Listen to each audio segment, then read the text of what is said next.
Hello, future Twitter chat moderators. Today's question came from Sarah, and Sarah asked, what's your advice for coming up with discussion questions?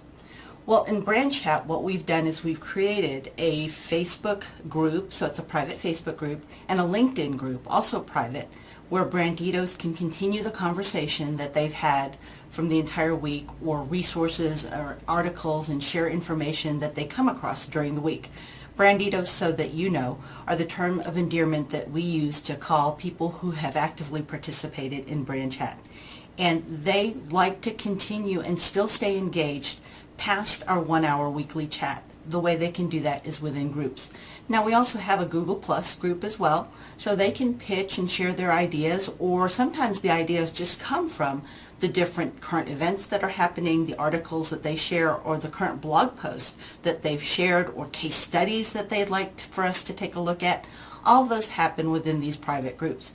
Now, when I first started BRANDchat, I would actually go out just to the Twitterverse and ask what questions they would like to discuss.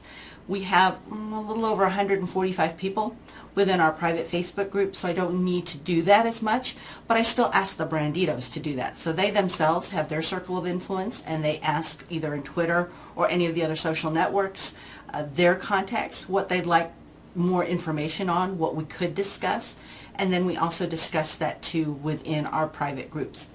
There are also times when we have authors, bloggers, trainers, industry leaders who make an offer to share their expertise within BRANDchat. Know that we do not take sponsorships. We don't sell the opportunity to speak on BRANDchat, but if they have something of value and it feels like it's something very current, relevant, and helpful, so it has to be valuable information to the BRANDchat community, then we'll also include that in a chat, and we may actually develop a chat around it. We may even have that person be a guest during that chat. Again, everything as far as the discussions comes from the community. There are times when I do supplement that. There are times when I have to hone that in as far as really putting together the topics and then throwing out there saying, okay, here's the topic. What would you like to discuss about it, or what would you like to focus on? Do that with your community. That will, number one, get buy-in and involvement from them, and number two, you will know that your discussion questions are very relevant. I hope that's helpful.